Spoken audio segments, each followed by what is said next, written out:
Hello friends, super magic રસોઈમાં મિત્રો હું આપનું સ્વાગત કરું છું. આજે હું 6 મહિનાથી 1 વર્ષ સુધી આપણે બટેટાને કઈ રીતે સ્ટોર કરવાને એનો વિડીયો તમારી સાથે શેર કરું છું. તો તમને ચોક્કસ આ વિડીયો ઉપયોગી થશે. તમને ગમે તો લાઈક કરજો, શેર કરજો અને સબસ્ક્રાઈબ કરવાનું તો ભૂલતા જ નહીં.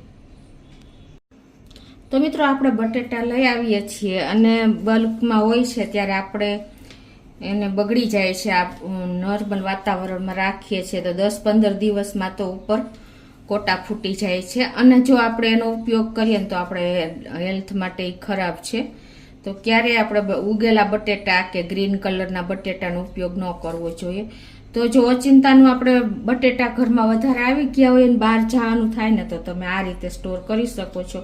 મેક્સિમમ આ બટેટા 6 મહિના સુધી તો બગડતા જ નથી મિત્રો, અને લોંગ ટાઈમ તમે વર્ષ સુધી પણ લઈ રાખી શકો છો.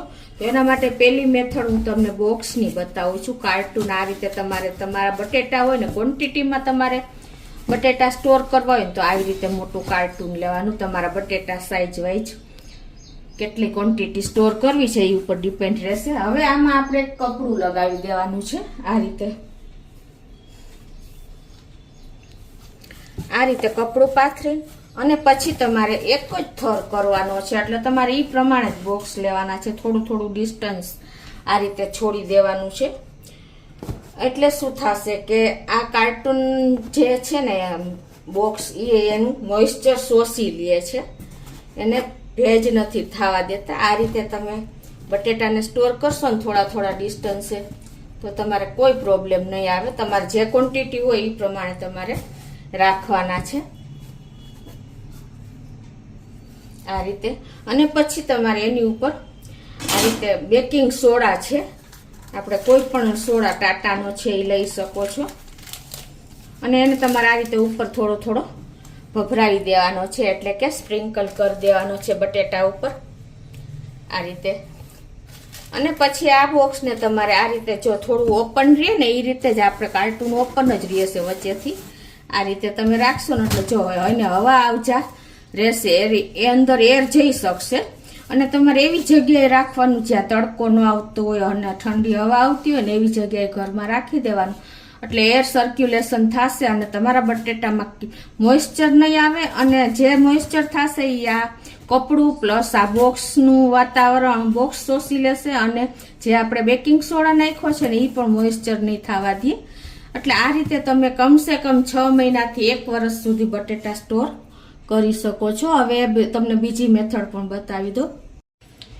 હવે બટેટા સ્ટોર કરવા માટેની બીજી મેથડ પણ તમને શેર કરી દો કે એમાં શું કરવાનું છે કે આપણે આ જે ચાની પત્તી, લીલી ચાની પત્તી આવે છે ને એ તમારે જો અવેલેબલ હોય ને તો એનો ઉપયોગ કરવાનો છે.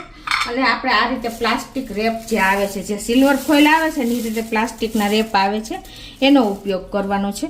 તો તમારે આ રીતે બટેટું લઈ અને પછી તમારે એની ઉપર આ જે આપણે ચાની પત્તીના લીલી પત્તી ચાની હોય ને એના પાંદ હોય ને એ તમારે આ રીતે સ્ટોર આ ઉપર રાખી અને પછી તમારે આ રીતે પ્લાસ્ટિક રેપમાં પેક કરી દેવાના છે આ રીતે.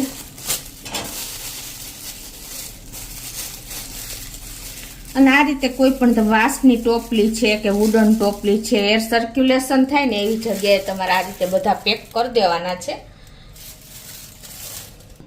આ રીતે લીલી ચા આવે છે ને એની પત્તી જે હોય ને એને તમારે આ રીતે ઉપર બટેટા ઉપર રાખીને અને પછી તમારે આવી રીતે રેપ પર કરી દેવાનું છે. અને એકદમ સરસ પેક કરીએ ને એ રીતે તમારે કરવાનું છે. અને આ રીતે તમારે બાસ્કેટમાં મૂકતું જવાનું છે. તો આ રીતે તમે જો પ્લાસ્ટિક રેપરમાં વીંટીને અને ચાની લીલી ચાની જે પત્તી હોય ને એ નાખીને અને તમે પણ 6 મહિના સુધી સ્ટોર કરી શકો છો. આ રીતે ટોપલીમાં રાખવાનું, હવા આવે ને એ જગ્યાએ તમારે ઘરમાં રાખી દેવાનું છે. અને તમે આ રીતે પણ 6 મહિનાથી 1 વર્ષ સુધી બટેટા સ્ટોર કરી શકો છો. હવે બટેટા સ્ટોર કરવાની ત્રીજી મેથડ પણ તમારી સાથે શેર કરું છું. તો એમાં તમારે શું કરવાનું છે, આપણે આ રીતે બટેટા હોય ને એને પીલ કરી લેવાના છે.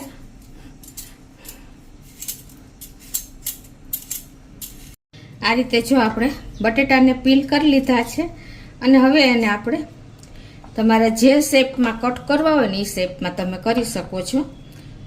અત્યારે હું એને આ રીતે ચિપ્સમાં કટ કરું છું.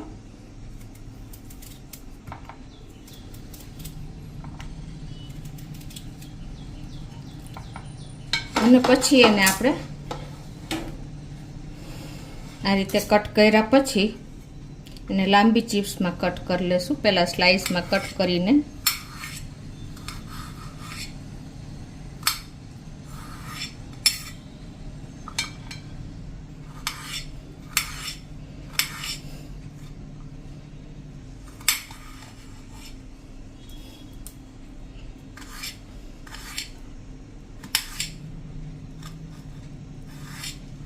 હવે આ રીતે જો આપણે ચિપ્સમાં બટેટા તમે જે શેપ કટ કરવો એ થઈ શકે છે. એ જ રીતે આપણે પીસમાં પણ કટ કરી લઈએ. આ રીતે તમે જો પીસમાં પણ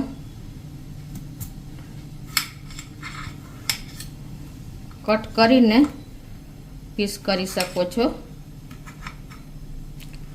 તમારે જે સાઈઝના પીસ કરવા હોય ને એ પ્રમાણે તમારે કટિંગ કરી લેવાનું છે.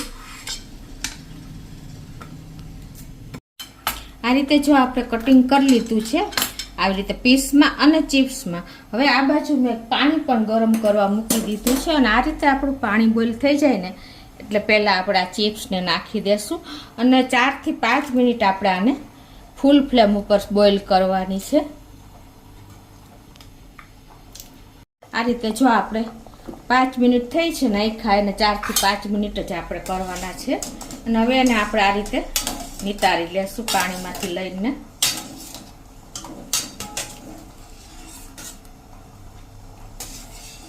મિત્રો આપણે બટેટા વધારે આવી ગયા હોય અને બહાર ગામ જવાનું થાય ને તો તમે આ પ્રોસીજર કરી શકો છો. અને તમે મહિનો 2 મહિના આવો ને તો પણ તમે આ બટેટાનો ઉપયોગ કરી શકો છો. બાકી તમે જો રૂમમાં રાખીને ઘરે રાખીને ગયા ને તો તમારા બટેટા 100% ઉગી જશે અને સ્પ્રાઉટ નીકળી જશે.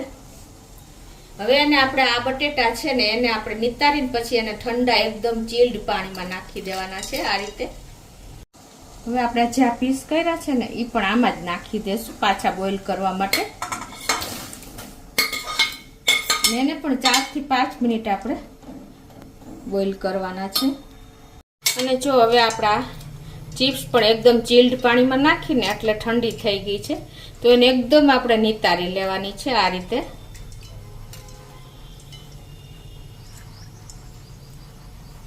અને હવે એને તમારે કપડા ઉપર એકદમ એનું મોઇસ્ચર એટલે કે ભેજ સુકાઈ જાય ને ત્યાં સુધી તમારે એને કોરી થવા દેવાની છે. તો આ રીતે આપણે કપડા ઉપર નાખી દેશું અને એને એકદમ સરસ આ રીતે ડ્રાય કરી લેશું. તો એ રીતે આપણે જો આ પીસ પણ બોઇલ થઈ ગયા છે 4 થી 5 મિનિટ થઈ ગઈ. જો તમારે મોટા એકદમ જમ્બો પીસ હોય ને તો તમારે થોડોક 7 થી 8 મિનિટ કે 12 મિનિટ સુધી બોઇલ કરવાના છે. હવે આને પણ આપણે લઈ લેશું. આ રીતે જો આપણે એકદમ પાણી નિતારી અને પછી એને પણ ચીલ્ડ પાણીમાં નાખી દેશું. હવે જો 2 થી 3 મિનિટ થઈ ગઈ છે તો આને પણ આપણે પાણીમાંથી એકદમ ચીલ્ડ પાણીમાંથી કાઢી લેશું.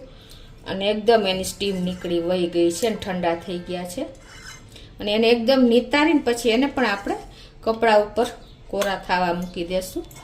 આ રીતે જો આપણે બટેટાની ચિપ્સ જે બનાવી કઈ રીતે ને એ પણ એકદમ ડ્રાય થઈ ગઈ છે. આ રીતે તમારે કપડેથી એને સોસી લેવાનું છે મોઇસ્ચર બધું કદાચ હોય તો.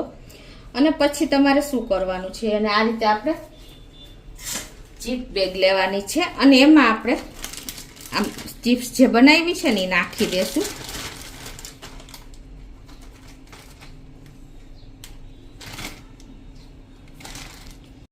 આ રીતે જો આપણે બટેટાની ચિપ્સ ભરી દીધી છે અને હવે એને ચીપ લોક આપણે આ રીતે કરી દેશું. અને એ જ રીતે આપણે જે પીસ કર્યા છે એ પણ આવી રીતે ચીપ બેગમાં જ ભરી લેશું. તો એને પણ આપણે આ રીતે ચીપ બેગમાં પેક કરી દેશું. આ રીતે આપણે જો બંને ચીપ બેગમાં પીસ અને ચિપ્સ સ્ટોર કરી દીધા છે. હવે આને આપણે ફ્રીઝરમાં રાખી દેશું. આપણે એને ફ્રીઝરમાં સ્ટોર કરવા રાખી દેશું. આ પીસ મિત્રો 1 વર્ષ સુધી તમારે આવા રહેશે, બગડશે નહીં અને એની ટાઈમ તમે એનો ઉપયોગ કરી શકશો. તો મિત્રો આ રીતે તમે જો ફ્રોઝન કરશો ને બટેટા તો તમારે આખું વર્ષ બટેટા બગડશે નહીં. એની ટાઈમ તમારા ઘરમાં બટેટા વધારે આવી ગયા હોય તો કાર્ટૂનમાં છે, પછી આ રીતે તમે રેપર, પ્લાસ્ટિક રેપરમાં પણ તમે ચાની પત્તી રાખીને સ્ટોર કરી શકો છો. અને ત્રીજી મેથડ જે મેં તમને બોઇલ કરીને કોલ્ડ કરીને ફ્રીઝરમાં સ્ટોર કરવાની બતાવી, એ તમે પણ આખું વર્ષ સ્ટોર કરી શકો છો. એની ટાઈમ તમે એનો ઉપયોગ કરી શકો છો. અને મિત્રો જો આપણે આમને આમ બટેટા મૂકી દઈએ છે ને ફ્રીજમાં, તો એ લીલા ધબ્બા થઈ જાય છે, જે હેલ્થ માટે બહુ ખરાબ છે. તો ક્યારેય તમારે બટેટાને ફ્રીજમાં આ રીતે સ્ટોર સીધા નહીં મૂકવાના, પણ આ રીતે પ્રોસિજર કરીને કરશો ને તો તમારે ક્યારેય પ્રોબ્લેમ નહીં આવે. તો તમને ચોક્કસ મારો બટેટા સ્ટોર કરવાનો વિડીયો ગમ્યો હશે. ગમે તો લાઈક કરજો, શેર કરજો, અને મિત્રો વધુ ને વધુ શેર કરીને સબસ્ક્રાઈબ કરવાનું પણ ભૂલતા નહીં.